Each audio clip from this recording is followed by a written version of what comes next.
Hello and welcome to Building a Website Using Object-Oriented PHP. My name is Brad Traversy and I'll be your instructor for this course. So the goal of this course is to learn and to ultimately build an application using Object-Oriented PHP. There'll be 6 sections in this course. Each section will have between 4 and 6 lectures, and then each lecture will include a video along with any documents or project files from that lecture. So what do you need to know before taking this course? You should definitely have some knowledge in HTML. CSS is optional because we'll be focusing on functionality, not too much design. Programming fundamentals, so things like arrays, variables, loops, just the very basic fundamentals of programming. Alright, and then very basic PHP.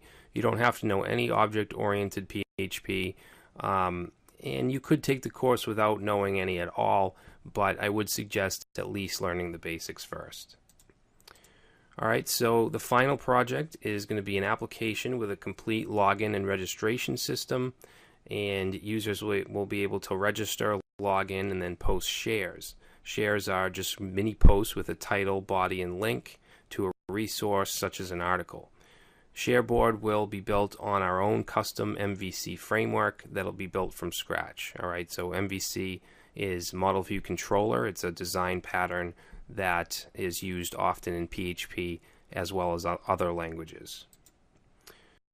Okay, so technology and concepts. Of course, object-oriented PHP, classes and objects, which are at the core of object-oriented PHP, methods and properties, the Model View Controller design pattern, MySQL database, data binding, abstraction, and static methods and properties. Okay, so these are just some of the things that we'll be going over.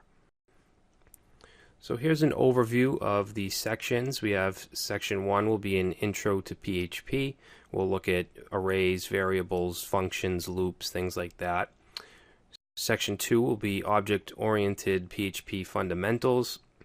Section 3 will be advanced object-oriented PHP.